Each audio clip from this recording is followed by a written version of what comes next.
everyone. Hello to all the chemical engineers out there, those who are listening the sessions.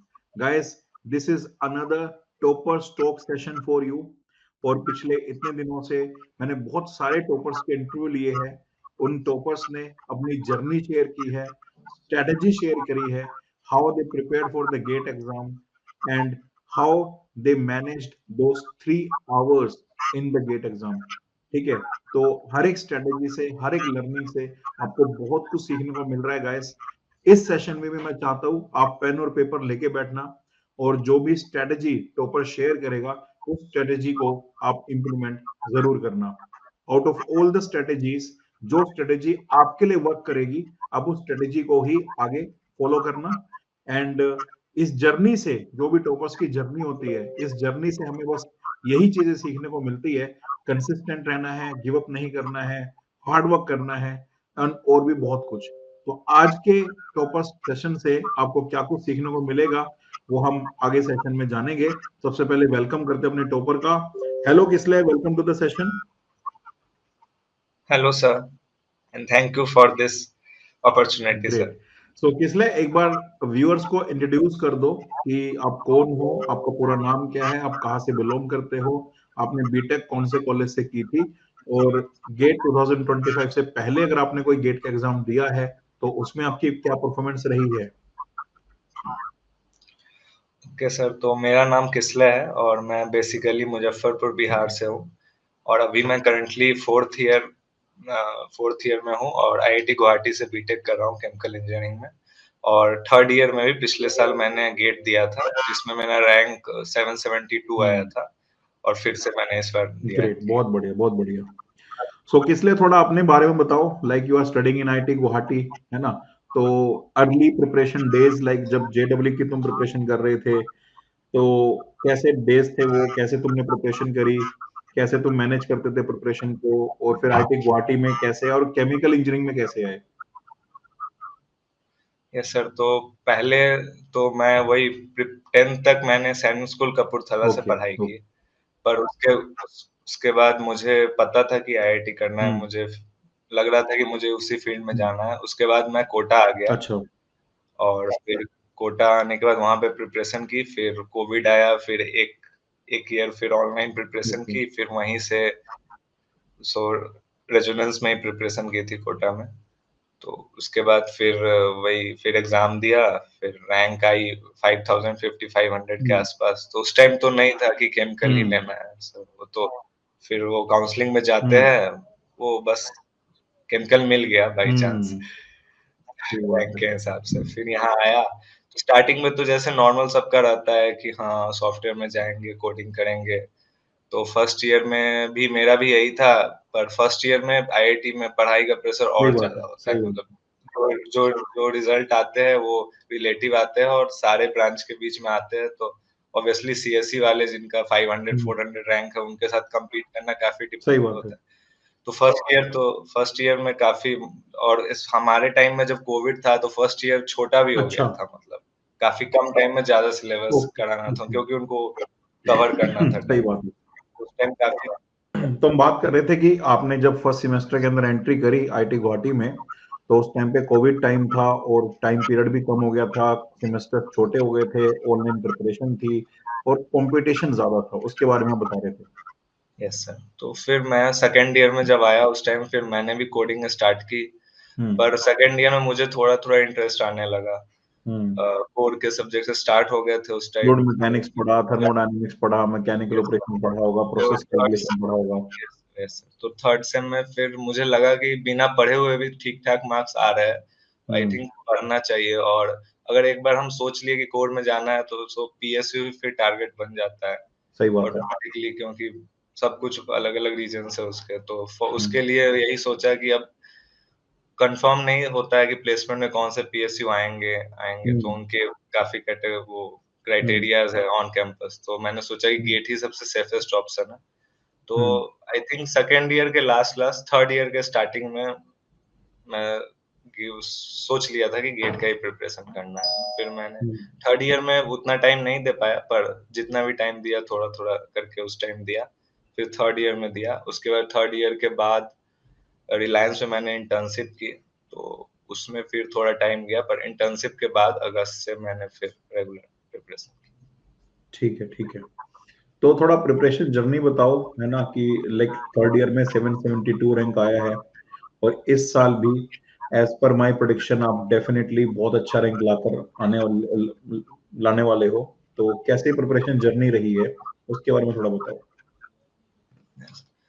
तो third year में भी जब मैंने दिया तो मैं सोचा था कि जो टॉपिक करूंगा अच्छे से करूंगा, मतलब बिल्कुल ऐसा नहीं बिल्कुल। सिलेबस कवर करने के लिए पूरा जल्दी जल्दी करूँ। सही तो बात, मैंने सही दो बात। तीन टॉपिक्स, तीन चार टॉपिक्स ही किया, पर मैंने जो किया अच्छे से। मैं उस टाइम जो लेटेस्ट था हमारे करिकुलम के हिसाब से, सीआरई, प्रोसेस कंट्रोल, वो तुरंत कॉलेज में हुआ था, हम्म तो मैंने उसी पे ज्यादा ध्यान दिया और यूट्यूब से हम्म वीडियोस देखे। हम्म, तो उन सब टॉपिक्स को कवर करके मैं गया था। और मैथ्स तो 80% 12th का ही रहता है गेट में। सही बात है, बस सही कुछ बात है। कुछ टॉपिक्स बस ऐड होते हैं, बाकी तो 12th का ही गेट है, तो उसमें ज्यादा टाइम देने मैथमेटिक्स का। And aptitude of the GATE is very simple. Yes. And अगर किसी ने मतलब 9 10th 11 12th का मैथमेटिक्स किया है ढंग से उस टाइम पे, तो डेफिनेटली आप 60-70% अटेम्प्ट कर लोगे गेट में भी।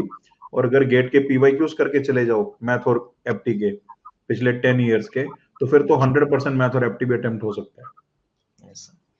तो वही फिर मैं वो मतलब कुछ लिमिटेड यही तैयारी करके गया था। फिर जब मैंने पेपर दिया वहां पर, प्रीवियस ईयर का पेपर भी थोड़ा डिफिकल्ट, ज्यादा डिफिकल्ट था। हम्म मुझे लगा कि ये थोड़ा सा प्रिपरेशन पे ठीक, मतलब 33 मार्क्स आ गए थे, दिख रहा था कि बस आठ, हम्म, तो 2 मार्क्स से सवाल और होते तो अंडर 100 तो इसी बार हो जाता। सही और बात, सिलेबस भी काफी अनकवर्ड था, तो सोचा कि अगर सही से थोड़ा, मतलब थोड़ा सा भी सिंसियर होके पढ़ेंगे तो रैंक आ जाना चाहिए। तो सही इसी बात। मोटिवेशन के साथ फिर मैंने एक बार फिर से, मतलब फिर इस बार अच्छे से सारे टॉपिक्स को एक बार थोड़ा देखा। मतलब हम्म मैंने सारे लेक्चर्स तो नहीं एज इट इज देखे, पर हाँ, हम्म, जो मुझे वीक लग रहा था, थोड़ा बुक देखना है वो देख लिया। बिल्कुल बिल्कुल। तो इसी के साथ मैंने बस एक बार सिलेबस कवर कर लिया धीरे धीरे। वेरी गुड, और वेरी गुड। क्वेश्चन साथ में टेस्ट सीरीज लिए हुए थे, क्वेश्चंस लगा रहा था। बहुत अच्छे। तो फर्स्ट थिंग कि एक लेसन यहाँ से मिलता है उन स्टूडेंट्स को जो भी कॉलेज में पढ़ रहे हैं। वो लेसन ये है कि जब आप कॉलेज में पढ़ रहे हो, जो भी सब्जेक्ट आपके सेमेस्टर में है, उसे सिर्फ पास होने के लिए मत पढ़ो। अगर वो सब्जेक्ट गेट का सब्जेक्ट है तो उसे सिर्फ पास होने के लिए मत पढ़ो, है ना। उसकी अच्छे से प्रिपरेशन करो, जो भी टेक्स्ट बुक्स है उसमें से अच्छे से पढ़ो, है ना। न्यूमेरिकल सोल्व करो, और हो सके तो गेट के पीवाईक्यूज भी तुम सोल्व कर सकते हो उसको पढ़ने के बाद अच्छे से ढंग से। तो ये पहला लेसन है उन सारे कॉलेज स्टूडेंट्स के लिए जो भी कॉलेज में है। ठीक है। Take your semester subject seriously if they are the subjects in the GATE also, है ना। सेकेंड थिंग तुमने जो बोली कि यहाँ पर कि लेट से अगर हमारा जो मैथमेटिक्स है और एप्टीट्यूड है अगर वो स्ट्रोंग है ना, लाइक जो बच्चे जिन्होंने जेडब्ल्यू क्रैक कर रखा, आईआईटी में है, एनआईटी में है, गवर्नमेंट कॉलेजेस में है, तो उनका मैथमेटिक्स जनरली स्ट्रोंग रहता है। ठीक है। और एप्टीट्यूड स्किल्स, तो अगर हम इंजीनियर्स है तो हमारे पास एप्टीट्यूड स्किल्स तो वैसे भी है ना। तो हमें जरूरी नहीं है कि हम पूरा कोर्स ही करें। एक बार हम पीवाईक्यूज लगा के देख ले, और पीवाईक्यूज लगाकर देखने में अगर हम 60-70% अटेम्प्ट कर पा रहे हैं, या 50% भी अटेम्प्ट कर पा रहे हैं, तो हम ये देख सकते हैं कि हमारे वीक एरियाज कौन से हैं। जैसे तुमने बताया कि मैंने वीक एरियाज को अपना फाइंड आउट किया, और वीक एरियाज के रिगार्डिंग फिर मैंने प्रिपरेशन करी, है ना। और यही सेम स्ट्रेटेजी अगर हम मान लो हमारा टेक्निकल सब्जेक्ट कोई बहुत स्ट्रॉन्ग है, तो वहां भी यूज कर सकते हैं। एक बार पीवाईक्यूज लगा के देख लो, और 50% पीवाईक्यूज भी अगर आपसे लग जा रहे हैं, तो देखो कि बाकी के 50% कौन से टॉपिक्स हैं। उन टॉपिक्स को अच्छे से पढ़ लो, बुक से नोट्स प्रिपेयर कर लो, या फिर उन टॉपिक से रिलेटेड आप क्या कहते हैं लेक्चर्स देख सकते हो, उसके नोट्स बना सकते हो, है ना। And by this you can prepare that subject well. ठीक है। तो बहुत अच्छी स्ट्रेटेजी है। एंड उसके बाद जैसे तुमने नाम लिया टेस्ट सीरीज का, तो test series is very very important guys, because आप कॉन्सेप्ट पढ़ लोगे, पीवाईक्यूज भी कर लोगे, पर उन कॉन्सेप्ट्स को फिर अप्लाई कैसे करना है गेट एग्जाम में, उसको जानने के लिए टेस्ट सीरीज देना तो बहुत ज्यादा जरूरी है। ठीक है। तो टेस्ट सीरीज राइट टाइम पे स्टार्ट करनी है। एंड डेफिनेटली आपको ज्यादा से ज्यादा टेस्ट देने हैं, ताकि आपको नए क्वेश्चंस की भी प्रैक्टिस हो, और गेट के मॉक की प्रैक्टिस हो, ताकि जब आप गेट में बैठो तो आपको गेट एग्जाम एक मॉक एग्जाम की तरह लगे, एक रियल एग्जाम की तरह ना लगे। ठीक है। तो किसले आपके लास्ट आई वुड से कि 2 मंथ की क्या स्ट्रेटेजी थी जब गेट बहुत पास आ गया था इन दिसंबर एंड इन जनवरी, उस टाइम पे कैसे तुमने किया? Yes sir. तो दिसंबर 10-15 तक हमारा प्लेसमेंट सीजन चल रहा था, तो तब तक हम्म, थोड़ा इंटरव्यूज में मैं डिस्टर्ब था। ठीक बात है। उसके बाद वही उस टाइम तक मेरा कुछ टॉपिक्स छोड़ के हम्म, लगभग सिलेबस कवर्ड ही था। मीन्स जैसे बिल्कुल। हीट ट्रांसफर में कुछ हो गया तो इवेपोरेटर्स छूटे हुए हैं, इस तरह से हम्म, कुछ कुछ टॉपिक्स छूटे हुए थे। वो भी ऐसे टॉपिक्स जो थोड़ा हम लोग हम्म, ध्यान कम देते हैं, तो मैंने सही तो बात है। पहले उस टाइम उन टॉपिक को रहने ही दिया। मैं उस हम्म, टाइम से फिर प्रीवियस ईयर ही लगाना शुरू किया हर सब्जेक्ट का, हम्म, और हम्म, जो भी बुक्स है, जो भी जो हम्म, बुक्स जो लोग बोलते हैं गेट के लिए फॉलो करने चाहिए, तो हम्म, उनके क्वेश्चंस लगाना शुरू हुआ। और फिर हम्म, धीरे-धीरे उसी टाइम के बीच में मैंने वो शॉर्ट्स नोट्स भी बनाना शुरू किए, फॉर्मूला एक जगह, क्योंकि फॉर्म मुझे ऐसा लगा कि फॉर्मूला याद रखना ही आई थिंक की है इस एग्जाम हम्म, का। हम्म, तो फिर मैंने शॉर्ट नोट्स बनाना शुरू किया, और धीरे-धीरे जो बीच में मुझे लगता था कि जैसे कोई पेपर मैंने दिया, लगा कि हीट ट्रांसफर का मैंने टॉपिक वाइज़ दिया, लगा कि हम्म, इवेपोरेटर के इतने सवाल नहीं बने। तो उस हम्म, दिन बैठ के 2-3 घंटा, 4 घंटा दे के फिर उस वेरी टॉपिक को गुड, कर दिया। Very good. तो ऐसे-ऐसे धीरे-धीरे जो थोड़ा अनकवर्ड टॉपिक्स थे उनको कवर करते गया, हम्म, और फिर धीरे-धीरे इसी तरह एक टाइम आया, मीन्स जनवरी से मैंने वीक में 2-3 टेस्ट, फुल लेंथ टेस्ट देने शुरू कर दिए। पर हम्म, मैंने 1 फरवरी के बाद फुल लेंथ टेस्ट नहीं दिए, 1-2 ही दिए। हाँ, एक के बाद देने भी नहीं चाहिए, सही बात तो बस इस बीच में मैंने है। फुल लेंथ टेस्ट दिया, और क्वेश्चन से सॉल्व किए मेजरली, और हम्म, सिलेबस तो पहले से ही कवर्ड, मतलब मोस्टली कवर्ड था। और मेन मेरा फोकस था कि फॉर्मूला और कंसेप्ट हम्म, भी मैं ऐसा याद करने की कोशिश कर रहा था कि एक बार दिखे हम्म, तो स्ट्राइक करे कि हाँ, ये वही है। सही बात है, सही बात है। तो तुम मानते हो ऐसा कि क्योंकि तुमने पहले जेडब्ल्यू के लिए भी प्रिपेयर किया था एंड यू नो कि एक कॉम्पिटिटिव एग्जाम कैसे क्रैक किया जाता है, तो वो चीज तुम्हें हेल्प करी गेट एग्जाम क्रैक करने में भी? यस सर, मीन्स मैथ्स तो काफ़ी ईज़ी लग गया उसके हम्म, कारण डायरेक्टली, और दू बाकी चीज़ें भी हम्म, एक तरीका पता होता है, मतलब अगर हमें हम्म, पेपर पता है, पेपर कैसा आ रहा है, तो हम्म, जेईई एडवांस काफ़ी प्रिपेयर करता है उस टाइम 2 साल के सही लिए बात है, सही बात कि हमें कैसे अप्रोच लेना है, तो या है। काफ़ी हेल्प तो किया। और एक थोड़ा-सा हम्म, पहले एक विश्वास होता है किए हुए, तो वो ऑटोमेटिक आता है कि हाँ, हो जाएगा। सही बात है, सही बात है। तो जितने भी स्टूडेंट्स अभी इस वीडियो को देख रहे हैं देखेंगे, अगर आपने भी अपने 12th में जेई की प्रिपरेशन प्रिपरेशन की थी, जेई मेंस की प्रिपरेशन की थी, जेडब्ल्यू एडवांस की प्रिपरेशन की थी, क्रैक किया था उसे, और क्रैक करके आप जेडब्ल्यू के थ्रू किसी कॉलेज में आज बैठे हो ना, तो गाइस मैं आपको बता दूं कि आपके लिए गेट एग्जाम क्रैक करना इजी है। आप कर सकते हो, आपके अंदर पोटेंशियल है, आपके अंदर टैलेंट है। आपको बस उस टैलेंट के साथ हार्डवर्क को ऐड करना है, हो जाएगा आपसे। आप मोस्ट प्रोबेबली गेट में जाके ब्लैकआउट नहीं होंगे, नर्वस नहीं होंगे, आप मैनेज कर ले जाओगे, because already in that time when you are very young, at that time you manage the toughest exam. ठीक है, so GATE exam is not toughest, it's easy, so you can easily manage that. तो वो जो पहले का experience है ना, वो एक्सपीरियंस डेफिनेटली हेल्प करता है। तो जो भी स्टूडेंट्स जेडब्ल्यू क्लियर्ड है, मेंस क्लियर्ड है, एडवांस क्लियर्ड है, गवर्नमेंट कॉलेजेस में है, एनआईटीज में है, आईआईटीज में है, आप लोगों को गेट जरूर देना चाहिए। और वो इसलिए भी देना चाहिए बिकॉज गेट एग्जाम देने का मतलब है कि तुम जान रहे हो कि तुम्हारी इंजीनियरिंग ब्रांच क्या है, you are knowing about it, है ना। अगर आप गेट नहीं देते हो ना, तो मोस्टली आप बस सेमेस्टर में पास करने के लिए पढ़ते हो, तुम्हें सब्जेक्ट के बारे में इंसाइट नहीं होती है, फिर कॉन्सेप्ट्स के बारे में इंसाइट नहीं होती है, चीजों को अच्छे से जान नहीं पाते हो। पर जब गेट की प्रिपरेशन करते हो, गेट एग्जाम देते हो, तो at least you know what type of engineer you are, है ना। Let's say you are mechanical engineer, आपने गेट दिया, मैकेनिकल इंजीनियरिंग पढ़ी, तो तुम्हें सच में समझ आएगा कि मैकेनिकल इंजीनियरिंग क्या है ना। बिकॉज टुडे अगर भेड़ चाल की बात करें तो या everybody is studying the codes and languages and wants to go to data AI and all the things, but let me tell you guys, core हमेशा रहेगा, ये सरवाइव करेगा, कोर कहीं नहीं जाने वाला। क्योंकि जो भी एआई है, जो भी डाटा है, जो भी सॉफ्टवेयर्स है, ये सब हमारी ही इंडस्ट्रीज को ऑटोमेट करने के लिए बनाए गए हैं। मतलब जब ये नहीं थे, प्रोडक्शन तब भी होता था, जब ये है तो प्रोडक्शन तो अब भी हो रहा है। तो प्रोडक्शन तो चलेगा ही, है ना। लाइक अगर केमिकल इंजीनियर्स की बात करें तो चाहे वो क्रूड से पेट्रोल बनाने की रिफाइनिंग प्रोसेस हो, या फिर नेफ्था से पेट्रोकेमिकल पॉलीमर बनाने की प्रोसेसेस हो, या other chemicals inorganic organic fertilizers etcetera सब बनाने की प्रोसेसेस हो, वो तो चलेगी यार, वो कहीं नहीं जाने, वो लोग कोर है। ठीक है, क्योंकि हम सॉफ्टवेयर खा नहीं सकते ना, हम सॉफ्टवेयर पहन नहीं सकते, हम सॉफ्टवेयर चला नहीं सकते ना, तो सारी चीजें चाहिए। ओके, तो आप लोग एक बार गेट की तैयारी करके अपनी ब्रांच को जान के ये तो देख लो, क्या पता तुम्हारा इसी में इंटरेस्ट हो। बिकॉज आप अगर आज अपने कॉलेज में हो, बीटेक कर रहे हो, तो 11th 12th पढ़ के आए हो ना।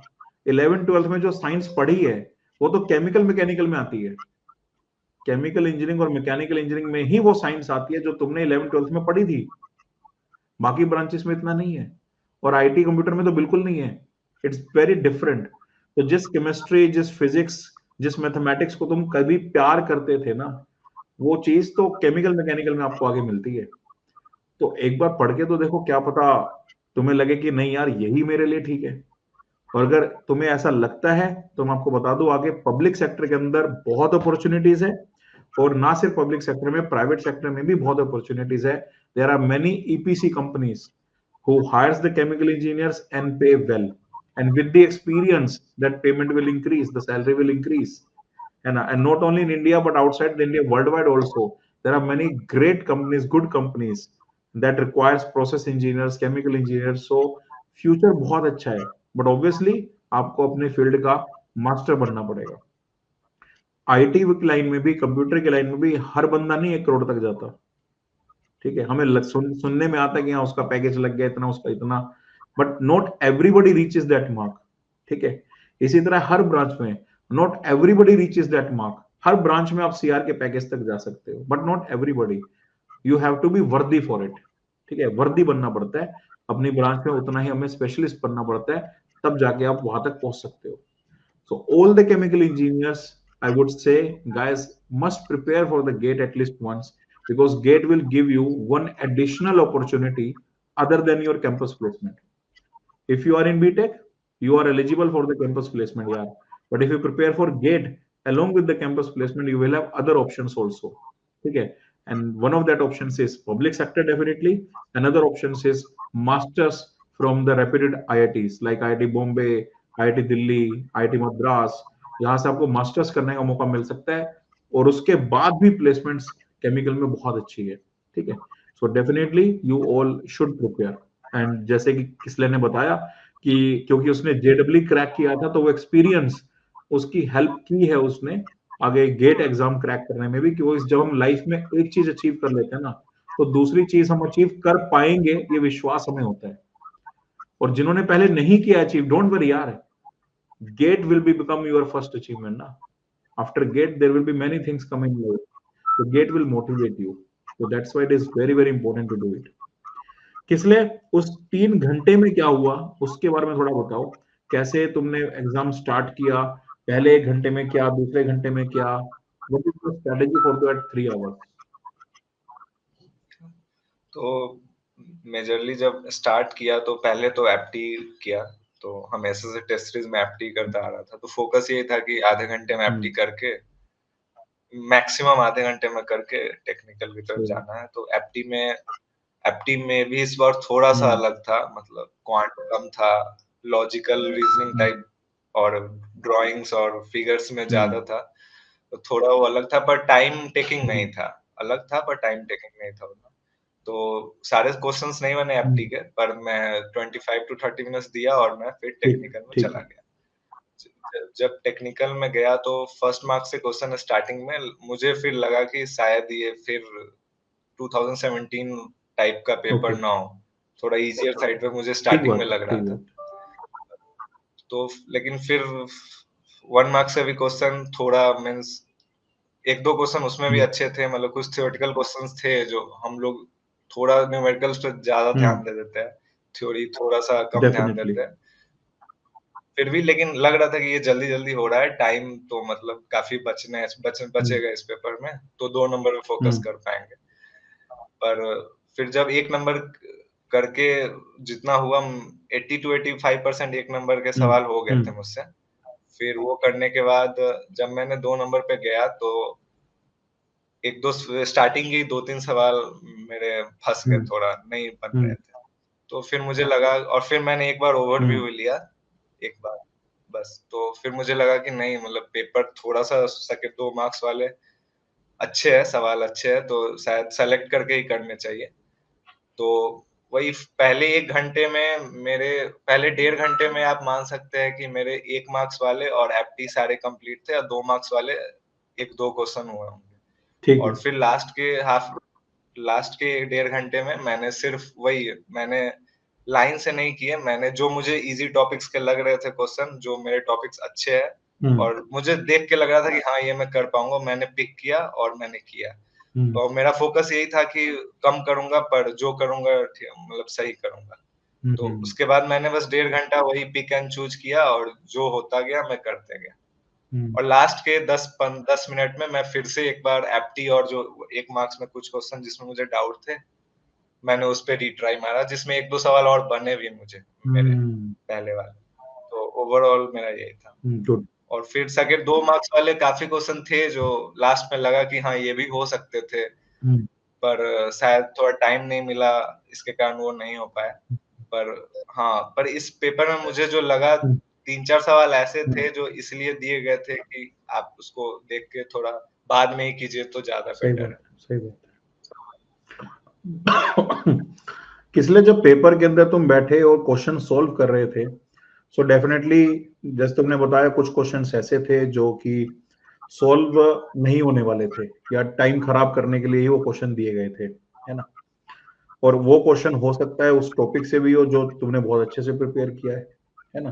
तो जब हम कुछ अच्छे से प्रिपेयर करके जाते हैं और क्वेश्चन नहीं होता है तो एक झटका लगता है, एक हार्ट ब्रेक लगता है। तो जब ऐसे 4-5 क्वेश्चंस आए और तुम नहीं कर पाए तो क्या एक सेंस ऑफ फियर, नर्वसनेस ऐसा कुछ माइंड में आया, कुछ पैनिकिंग आई, या फिर नॉर्मली तुम आगे चलते चले गए और करते चले गए? नहीं सर, बिल्कुल पैनिक आया और इस कारण से जो मैंने अगले सवाल हम्म, किए, उसमें शायद मेरा स्पीड वो नहीं था जो हम्म, होना चाहिए था, शायद मेरे अंदर वो कॉन्फिडेंस नहीं आ रहा हम्म, था। मैं कैलकुलेशन भी कर रहा था तो मुझे डर लग रहा था कि सही हो रहा है हम्म, या नहीं हो रहा है। तो बीच में बिल्कुल डाउट तो आया, पर जब मैंने 2-3 सवाल जब हम्म, हो गए, तो फिर मुझे कॉन्फिडेंस आया कि नहीं मतलब ऐसे सवाल भी हैं जो किए जा सकते हैं। हम्म, पर कुछ मोमेंट के लिए तो बिल्कुल डर लगा क्योंकि हमने प्रिपेयर किया है और कोई ऐसा टॉपिक जो हम अच्छे से किए हैं, जैसे वो इक्विलिब्रियम कांस्टेंट वाला जो हम्म, सवाल था जिसमें मोल्स इनिशियल मोल्स नहीं दिए हुए ठीक है। थे, तो वो वैसे जनरली इनिशियल मोल्स दिए रहते हैं, इज़िली हो हम्म, जाता है, पर वो काफ़ी कैलकुलेटिव था, तो उसमें फँस गया। तो हम्म, ये एक एग्ज़ाम्पल है। ऐसे आईपीसी मैंने अच्छे से किया था, पर कोहेन-कून मेथड शायद उतने अच्छे से मतलब बस थोड़ा-सा ओवरथ्रू किया हम्म, था। मीन्स द ग्राफ वाला, हम्म, सो वो भी नहीं हुआ, तो लगा कि नहीं ये टॉपिक से होने चाहिए थे पर नहीं हुआ। पर वही है कि मैंने जब 2-3 सवाल जब मेरे बन गए, कुछ ऐसे सवाल भी बने जो शायद मैंने अच्छे से कवर नहीं हम्म, किए थे। फॉर एग्ज़ाम्पल एंजाइम काइनेटिक्स के हम्म, सवाल 1 नंबर में पर वो वही जो मैंने छोटा-सा हम्म, पढ़ा था वहीं से आ गया वो, तो हम्म, मतलब ठीक है, मतलब वो बैलेंस आउट सही हो गई बात, सही। थोड़ा-सा। तो गाइस, कुछ क्वेश्चंस बनेंगे, कुछ नहीं बनेंगे, that is the rule of the GATE. ठीक है, 65 क्वेश्चंस है, आपको 65 के 65 अटेम्प्ट नहीं करने हैं पहली बात तो। आपको 40 से 50 के बीच में अपना अटेम्प्ट करना है। अगर 40 से 50 के बीच में भी आप सही अटेम्प्ट कर देते हो तो डेफिनेटली आप आसानी से टॉप 10 में आ सकते हो। सपोज मुझे गेट में 60 मार्क्स ही लेकर के आने हैं, तो 60 मार्क्स में से 28 मार्क्स का तो मेरा इंजीनियरिंग मैथमेटिक्स और एप्टीट्यूड आता है। और अगर मैंने अच्छे से प्रिपरेशन करी है, पीवाईक्यूज अच्छे से लगाया है, मेरा हर टॉपिक प्रिपेयर्ड है, तो 28 में से ज्यादा नहीं बोल रहा मैं, बट 22 मार्क्स लाए जा सकते हैं। और अगर 28 में से 22 मार्क्स तुम मैथमेटिक्स और एप्टी में ले आते हो तो फिर टोटल मार्क्स जो आपको लेकर के आने हैं 60, उसमें से अब आपका बर्डन कम हो जाता है और अब आपको टेक्निकल में से 38 मार्क्स ही लाने हैं ओवरऑल 60 स्कोर करने के लिए। तो 72 मार्क्स का पूरा टेक्निकल होता है जिसमें से हमारा टारगेट है 38 लेकर के आना। ठीक है, तो 72 मार्क्स के पेपर में 38 मार्क्स लाने का मतलब है कि लगभग हम 34 मार्क्स का जो पेपर है, ठीक है, 34 मार्क्स का जो पेपर है वो हम सोच के चल रहे हैं कि शायद हमसे नहीं होगा। हो जाएगा तो बहुत अच्छा है, 38 की जगह 40 मार्क्स का हो जाए, 42 मार्क्स का हो जाए, 45 मार्क्स का हो जाए, बहुत अच्छा है। बट लेट से अगर मैं सोच के भी चलूं कि 34 मार्क्स का पेपर तो मुझसे नहीं होने वाला है, अगर गेट से पहले ही मैंने अपना माइंडसेट ऐसा कर लिया है, तो फिर गेट में जब तुम जाओगे ना तो उतना ज्यादा स्ट्रेस आउट नहीं होंगे, बिकॉज तुम्हें सोच के चल रहे हो ना कि 34 मार्क्स का तुम नहीं करने वाले, हम तो 38 का करने वाले हैं, क्योंकि टेक्निकल में 38 आ जाते हैं और 22 मार्क्स एप्टी और नॉन एप्टी और मैथ में आ जाते हैं, you are able to score 60 and 60 marks लेकर के आना मतलब ऑलमोस्ट इन टॉप 10 और टॉप 15 के अंदर तुम डेफिनेटली आ जाओगे। ठीक है, तो अगर माइंडसेट पहले से ही ऐसा होगा ना, तो फिर क्या होगा, आप लोगों को डर नहीं लगेगा, आप लोगों को लगेगा ठीक है, जो मैंने क्वेश्चन नहीं करने थे उनमें से क्वेश्चन ठीक हो गया, ये वो आ गया, अब एक क्वेश्चन कम हो गया, बस खत्म।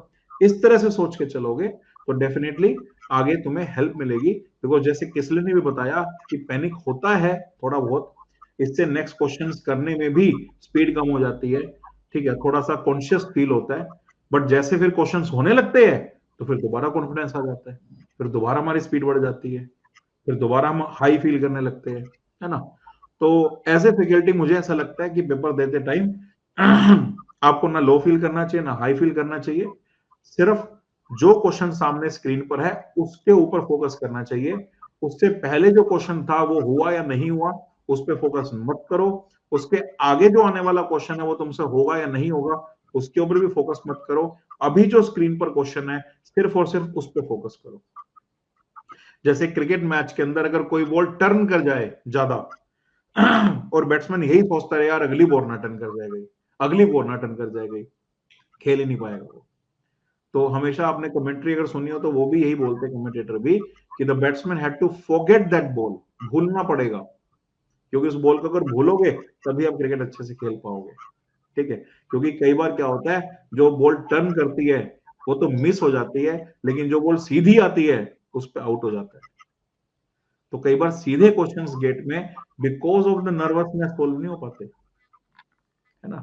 तो इसीलिए आप कॉन्फिडेंट रहो सारे, और ये जब गेट एग्जाम में बैठोगे तो ये सोच के बैठना है कि हमें 100 मार्क्स नहीं लाने भाई, 60 प्लस मार्क्स लेकर के आने, है ना, और वो आसानी से लाए जा सकते हैं if you go with A proper strategy.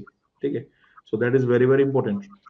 Okay, किसलिए प्रैक्टिस बहुत इंपॉर्टेंट है गेट एग्जाम के लिए, है ना, बिकॉज अल्टीमेटली गेट एग्जाम में न्यूमेरिकल ही सॉल्व करने होते हैं। तो टेस्ट सीरीज की तुमने कितनी प्रैक्टिस करी, मतलब कितने टेस्ट दिए तुमने, और कैसे टेस्ट सीरीज हेल्पफुल रही गेट प्रिपरेशन के अंदर? सर मैंने टेस्ट सीरीज मतलब पहले तो टॉपिक वाइज टेस्ट दिए ही है काफी, और फुल लेंथ भी मैंने I think 25 to 30 full length test दिए होंगे। Very good.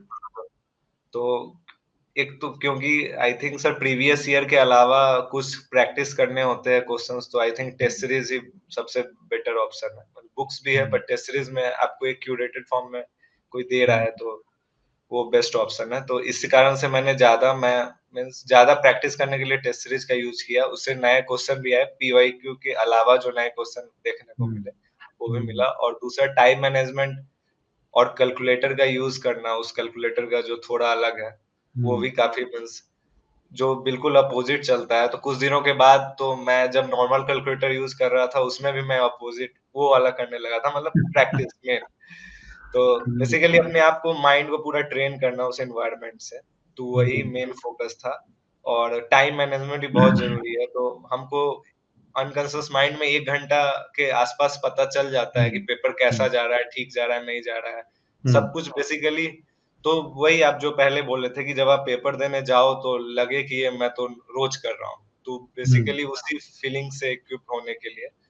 और बाकी हर टेस्ट सीरीज के बाद मींस 2-3 घंटे मैं उस पे देता था कि जो क्वेश्चंस नहीं बने उस पे थोड़ा सा, और वहीं पे मैंने पहले ही बताया था कि जो टॉपिक्स मुझे फिर वहां से पता चलता था कि ये भी टॉपिक मेरा इससे मुझे छूटा काम हुआ, करना है, बिल्कुल। हाँ, तो मैं उस टॉपिक पे काम करता था। बहुत बढ़िया, बहुत बढ़िया। एक बहुत चैलेंज बच्चा फेस करता है जब कॉलेज में होता है, तो क्या चैलेंज फेस करता है कि कॉलेज की क्लासेस है उसमें सब्जेक्ट चल रहे हैं, कभी माइनर्स आ गए, कभी मेजर आ गए, कभी असाइनमेंट देना है, कभी क्या करना है, कभी क्या करना है। साथ ही साथ गेट की तैयारी भी करनी है, रिवाइज भी करना है, पीवाईक्यूज भी करना है। तो दोनों चीजें कई बार बच्चे मैनेज नहीं कर पाते। ठीक है, तो तुमने कैसे मैनेज किया और तुम क्या बोलना चाहोगे अभी जो बच्चे सेकेंड ईयर थर्ड ईयर में है, कि वो कैसे मैनेज करे कॉलेज प्रिपरेशन को with the GATE preparation? Sir पहले भी मैं इसको लेकर काफ़ी मैं भी परेशान होता था, पर हम्म, बाद में मुझे ये एक्सेप्ट करना पड़ा कि गेट हम्म, एग्ज़ाम हम सिर्फ़ गेट की तैयारी करके हम नहीं कर सकते, क्योंकि हम हम्म, कॉलेज में आ गए, कोई जॉब भी कर रहा है, तो हम्म, ये जेईई वाला टाइम नहीं है कि जब हम सिर्फ़ पढ़ रहे हैं, पढ़ रहे हैं, पढ़ रहे हैं। सही बात तो है, सही बात यहाँ पे अब हम कॉलेज में आ गए, तो आपको हम दोनों चीज़ मैनेज करना पड़ेगा ही। तो ये पहले है। तो माइंड में एक एक्सेप्ट करना होगा। और एक्सेप्टेंस दूसरी बहुत बात, जरूरी है। ठीक बात यस, है। और दूसरी बात फिर सर, कॉलेज में भी अगर क्लास में प्रोफेसर्स पढ़ा रहे हैं, तो अगर हम हम्म, उस पे ध्यान दें, तो वो बिल्कुल टाइम वेस्ट नहीं हो रहा है गेट के नज़र से भी। मीन्स हम वहाँ से कुछ सीख ही रहे हैं और वो काफ़ी हेल्प करेगा हमको प्रिपरेशन में। और सर हम्म, बाकी है कि थोड़ा-सा इसमें ये है कि हम कुछ कम दिनों में 10 घंटा पढ़ के इस एग्ज़ाम को क्रैक करना थोड़ा डिफ़िकल्ट है। थोड़ा लंबे टाइम से हम करें, डेली अगर 2-3 घंटा भी हम सोच लें कि हम 2 घंटा तो पढ़ना ही है इसका। हम्म, गेट के लिए मुझे 2 घंटा अलग से पढ़ना ही है, तो आई थिंक काफ़ी थोड़ा ईज़ी हो जाता है।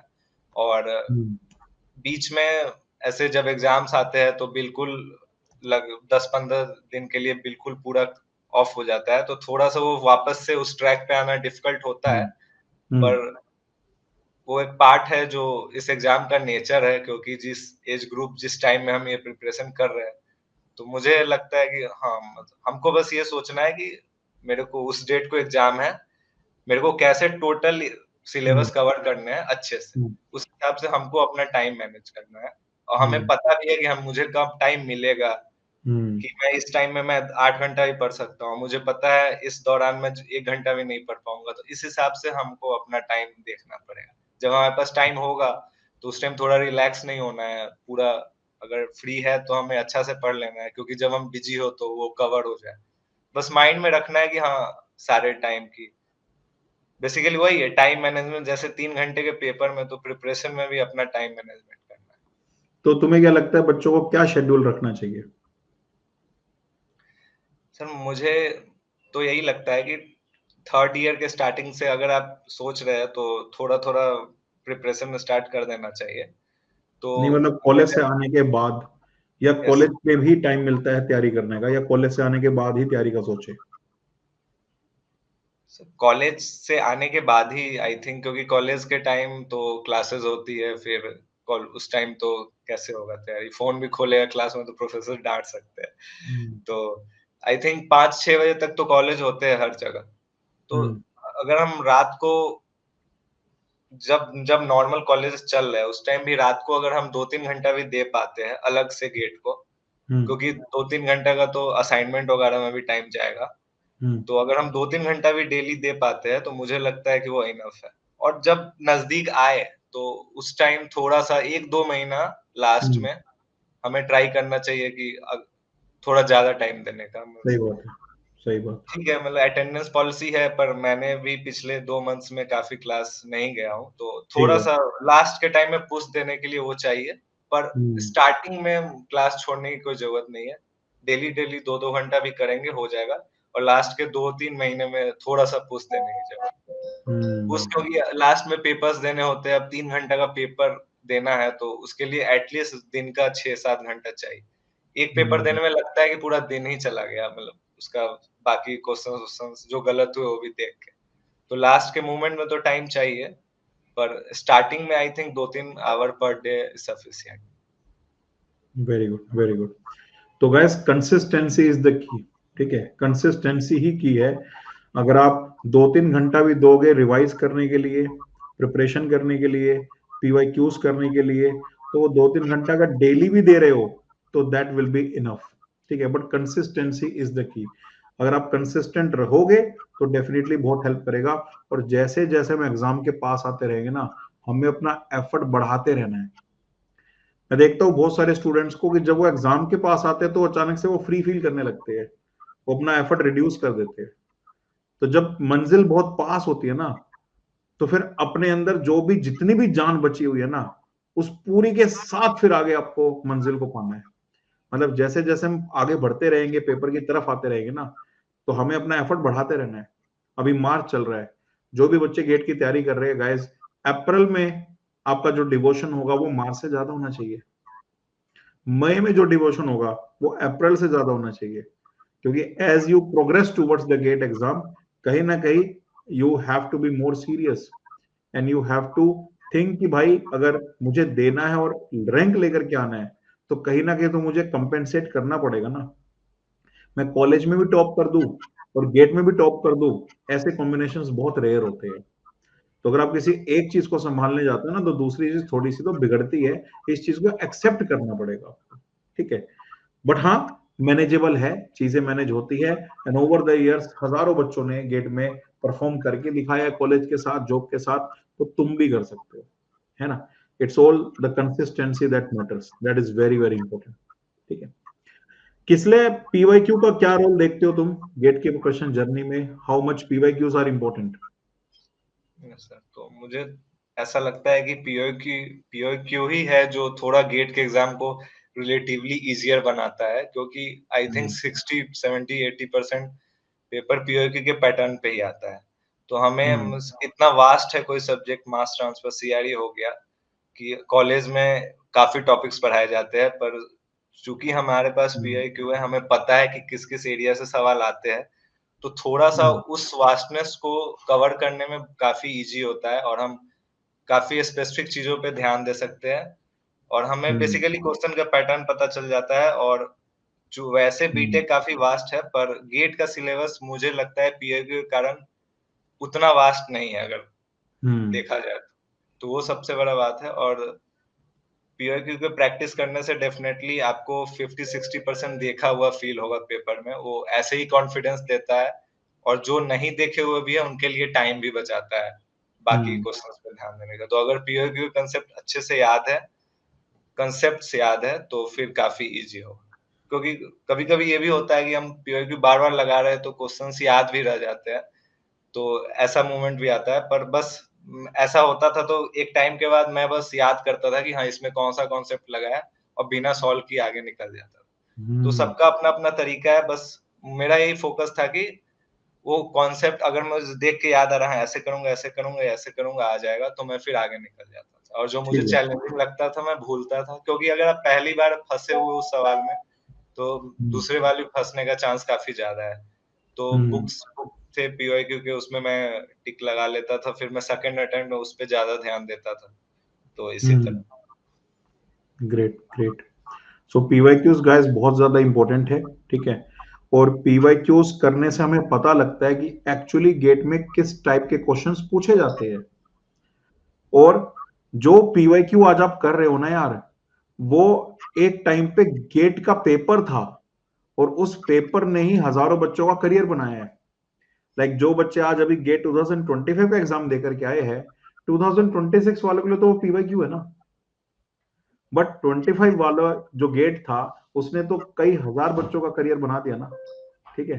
तो PYQ treat that as the actual GATE exam, because जो पीवाईक्यूज होते हैं वो गेट एग्जाम ही होते हैं, अपने अपने टाइम के, अपने अपने रिस्पेक्टिव टाइम के। तो पीवाईक्यूज को एक रिस्पेक्ट के साथ ट्रीट करना है, पीवाईक्यूज को आपको प्रैक्टिस करना है। और मैं चाहूंगा कि आप बार बार प्रैक्टिस करो, बिकॉज एक बार पीवाईक्यूज की प्रैक्टिस करने से बहुत ज्यादा सीखने को नहीं मिलता। जब तुम बार बार करते हो तो तुम्हें एक्चुअल में समझ में आता है कि कौन कौन से टॉपिक से क्वेश्चंस आए हैं, कैसे कैसे कॉन्सेप्ट्स लगाए गए हैं, और कैसे जर्नी आगे बढ़ी है पीवाईक्यू की, है ना। जैसे मैं एग्जांपल देता हूँ आपको एक्सट्रैक्शन का। एक्सट्रैक्शन से जब इनिशियली क्वेश्चंस आते थे तो सिंपल मास बैलेंस के आते थे। फिर जर्नी आगे बढ़ी, इवोल्यूशन हुआ, इक्विलिब्रियम भी साथ में आने लगा। फिर जर्नी और आगे बढ़ी, इवोल्यूशन हुआ, क्रॉस करंट आने लगा। और आगे बढ़ी तो काउंटर करंट आने लगा। और आगे बढ़ी तो काउंटर करंट में ऑप्टिमाइजेशन आया। और आगे बढ़ी तो दो स्टेज आ गए। और आगे बढ़ी तो दो स्टेज के अलग अलग फ्लोरेट्स आ गए सॉल्वेंट के। तो इस तरह से इवोल्यूशन हो रहा है क्वेश्चंस का। तो ये चीज तुम्हें तभी पता लगेगी जब काफी बार तुम पीवाईक्यू को सोल्व करोगे, 3 से 4 बार 5 बार सोल्व करोगे, तो तुम ये प्रिडिक्ट भी कर पाओगे कि किस पर्टिकुलर टॉपिक पे कैसे टाइप के क्वेश्चन अब तक आए हैं, और अगर इस टाइप के अब तक आया तो आगे क्या आ सकता है यार, आगे क्या वेरिएशन आ सकती है, ठीक है। तो वो चीज तुम आसानी से देख पाओगे और अगले साल का पीवाईक्यू प्रेडिक्ट कर पाओगे। तो that's why the PYQs are the most important questions. और मैं लगभग अपनी हर क्लास में बोलता हूँ कि पीवाईक्यूज की प्रैक्टिस आपको करते करते रहनी है, और हर सब्जेक्ट की पीवाईक्यू आपको कम से कम 4 से 5 बार लगाने ही लगाने हैं। That is very very very important, ठीक है।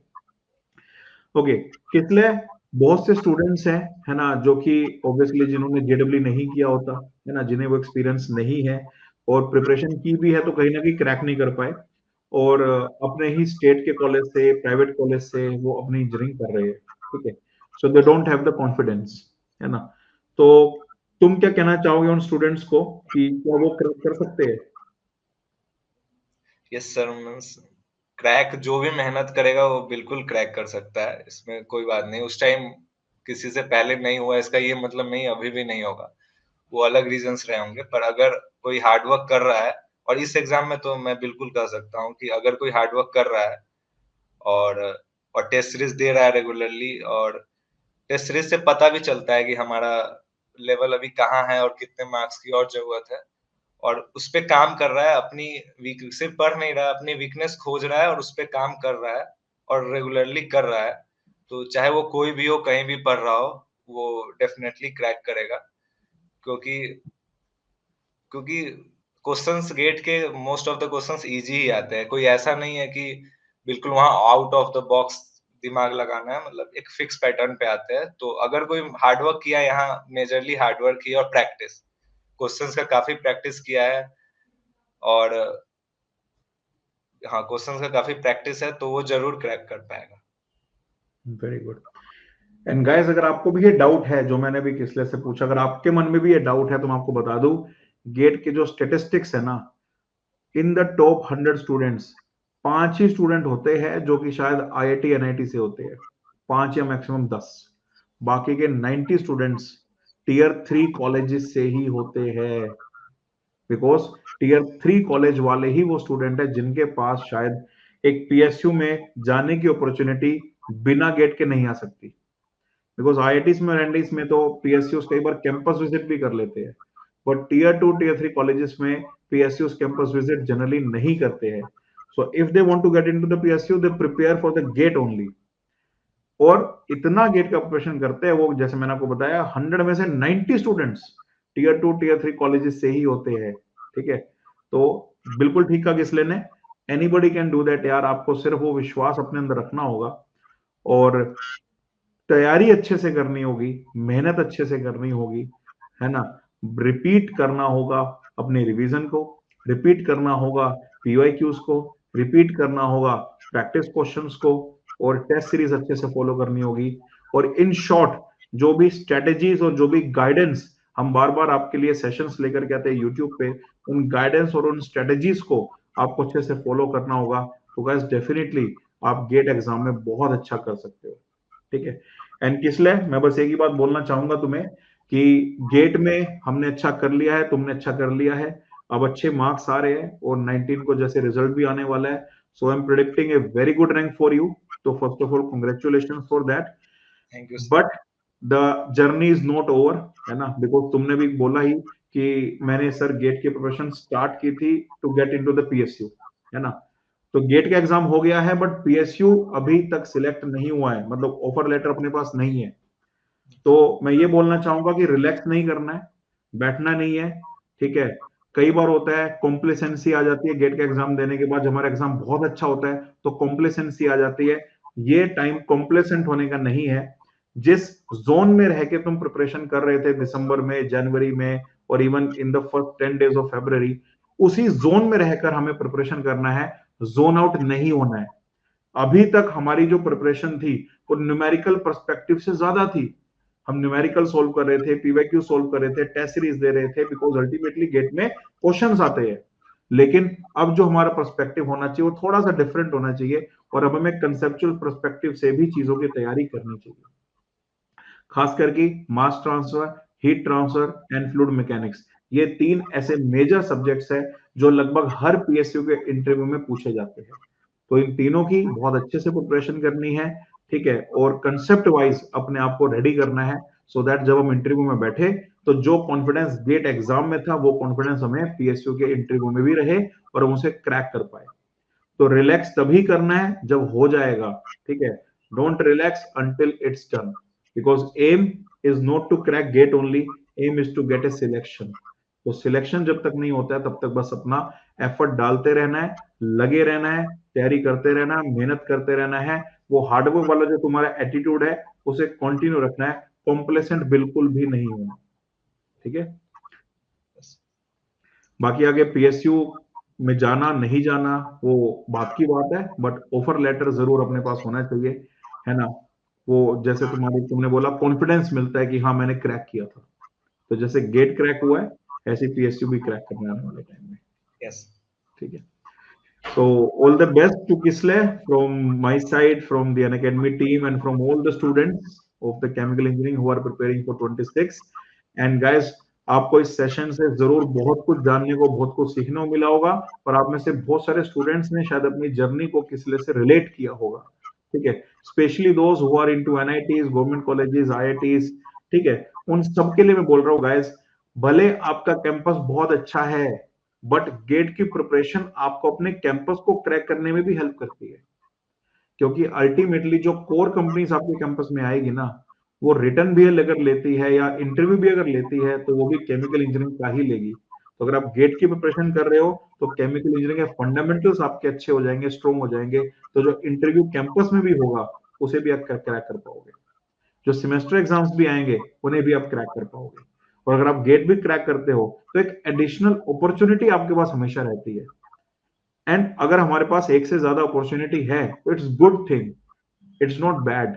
तो दैट्स वाई चाहे आप कहीं भी हो, prepare for the GATE and ESC, that is very very important, ठीक है, because this will give you not only the confidence but also the technical aspect of your branch, जिसे जानने के बाद आप अपना करियर इस ब्रांच में देख सकते हो। सो ऑल द बेस्ट, मैं फिर मिलूंगा आप सभी से, और हम किसले से फिर कनेक्ट करेंगे आफ्टर द रिजल्ट। तब तक के लिए अपना ध्यान रखिए and take care, bye bye, let's crack it.